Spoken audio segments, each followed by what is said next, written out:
হয়তো আমার ম্যারেজ ডেও ভুলে যেত। 2 দিন পরে বাচ্চারা বলতো গতকালকে কিন্তু তোমাদের ম্যারেজ ডে ছিল। বাচ্চুর গিটারগুলো নিয়ে আমার একটা ইচ্ছা আছে, স্বপ্ন আছে। যারা গিটার নিয়ে খেলেন এখানে বসে আছে বাচ্চুর সহযাত্রীরা, যার বন্ধুরা, তারা এটার মজাটা পাবে। ওই আমার এই ক্ষুদ্র একটা প্রচেষ্টা, আমি চিস্তি ভাইয়ের সাথে একদিন কফি খেতে খেতেই বললাম, চিস্তি ভাই আমার একটু ছোটো ছোটো স্বপ্ন আছে, শুধু তো ইউটিউব চ্যানেলে এই গানগুলো হয়, কোনো প্রজেক্ট করা যায় না? তখন উনি বললো আপনি কী চান? আমি বললাম যে নিউ জেনারেশনে যারা প্রমিনেন্ট যারা আছে তারা বাচ্চুর গানটা যদি খুশি হয়ে করতে চায়, তারপরে নেক্সট প্রজেক্টগুলো আস্তে আস্তে হবে। তা বলে আপনি চান? আমি বলছি হ্যাঁ। তবে কফি খেয়ে চিস্তি ভাইও চলে গেল, আমিও চলে আসছি। রাতে ফোন দিল, বলল যে আপনি যেটা করেছেন সেটার জন্য আমি আপনি চেষ্টা করছি, অনেকে খুশি হয়েছে। মানে আমি চিন্তাও করতে পারি নাই যে এত নামকরা যারা আছে তারা, এবং বাচ্চা তো জুনিয়র সিনিয়র সবার সাথেই কাজ করেছে, সবাই যে তাকে ভালোবেসে। আমি বলেছি একটা জিনিস ঠিক রাখবে, সবাইকে তাদের প্রাপ্য যতটুকু আপনি সেভাবে দিয়ে কাজ করবেন, কেউকে বলবেন না যেখানে ফ্রি গাইতে হবে। ফ্রি বলে কিছু নাই, কারণ ওনারা খুব স্ট্রাগল করে কাজটা করে। এবং চিস্তি ভাই যখন আমাকে লিস্টটা দিল, বলে এটা ডাবল অ্যালবাম আকারে হয়ে যাবে। আমি অবশ্যই, কোনো সমস্যা নাই। তারপরে তো উনি, যেহেতু বাচ্চুর গিটারগুলো নিয়ে আমার একটা ইচ্ছা আছে, স্বপ্ন আছে, কারণ ওই তো ঘরের মধ্যে মোছামুছি করা তো আমার পক্ষে টাফ, কারণ যারা গিটার নিয়ে খেলেন এখানে বসে আছে বাচ্চুর সহযাত্রীরা, যার বন্ধুরা, তারা এটার মজাটা পাবে। ওই বন্ধ গিটারটারে আটকায় রাখা, সবাই জিজ্ঞেস করে আপনি গিটার করে ছবি তুলবো, তো আমি ছবি তুলে দেখাবো, আমি তো হয়তো ওই পজিশনে রাখি নাই, ওটা নিয়ে আরও 10টা কথা হবে। বললাম চিস্তি ভাই আমার তো কোনো স্বপ্নই পূরণ হয় না, তো আমি সরকারের কাছে যাব না, কারণ সরকার কি আর আমাকে এত টাকা দিবে? মিউজিয়াম করার জন্য তো প্রচুর টাকার দরকার, সিকিউরিটির ব্যাপার, ওগুলোকে প্রোটেকশনের ব্যাপার। শুধু মিউজিয়াম না, ওখানে আমার ইচ্ছা একটা হার্ড রক ক্যাফে টাইপের হবে, একটা ক্যাফে থাকবে, স্টুডিও থাকবে, ওখানে প্যাড থাকবে, সবাই তাদের মতন যে গান গাইবে, ওখান থেকে আবার বিভিন্ন প্রোগ্রামও হতে থাকবে। এটা শোনার পরে চিস্তি ভাই চলে গেল। তারপরে আমাকে বললো ঠিক আছে আমি কাজে হাত নেই, আপনার এইটাতে অনেকেই এগিয়ে আসছে এবং তারা খুব খুশি হয়েছে, কারণ সবাই সবার বেনিফিটটা পাবে, শুধু আমি একা পাবো না, সবাই সবার তাদের ইয়েটা হয়ে যাবে।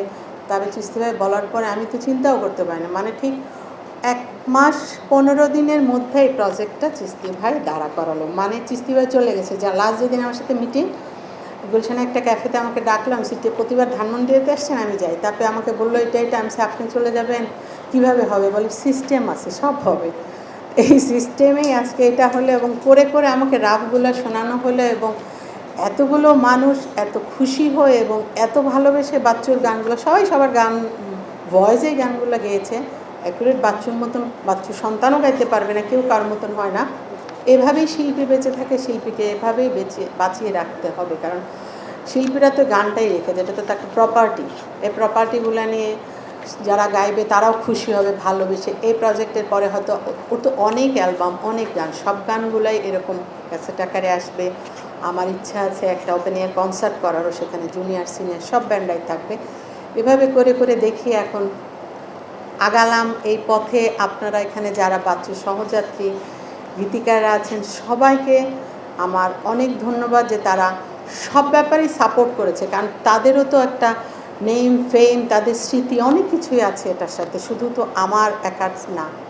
সেই জন্য তাদের সবাইকে, এবং যারা জুনিয়র বলবো না, সবাইকে বলবো, শ্রদ্ধেয় শিল্পী বড় ছোট সবাইকে সাধুবাদ জানাই যারা এটাতে খুশি হয়ে গান গেয়েছেন।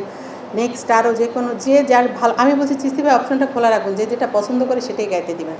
চিস্তি ভাই এটা অপশনটা তার করেছে, আলহামদুলিল্লাহ। আর আপনারা যারা আজকে এসেছেন প্রেসের আমার এই জিনিসটা জানানো দেওয়ার জন্য, কারণ এটার ফার্দার আরও প্রজেক্ট আছে ইনশাল্লাহ, সবগুলা প্রজেক্টেই আপনাদেরকে আমি সাথে পাবো, সাংবাদিক ভাইদের, তার সহযাত্রীদের, বন্ধুদের, গীতিকারদেরকে। আমার কোনো কাজ ইনশাল্লাহ আপনাদেরকে ছোট করে, ক্ষতি করে, অপমান করে করব না। আমরা সবাই একটা যেমন ছিলাম ওভাবেই কাজ করব, ভুল বোঝাবুঝির ঊর্ধ্বে যেয়ে সবাই। কারণ বাচ্চুকে কেউ অনেক ফিরিয়ে আনতে পারবো না, শুধু তার গানগুলোকে এগিয়ে নিয়ে যেতে পারবো। যেমন এখানে লাউ ভাই আছে, মানাম ভাই আছে, এটা তো বন্ধু। বাউ ভাইকে তো ব্রাদারের মতন ডাকতাম, আমি সবসময় দেখতাম।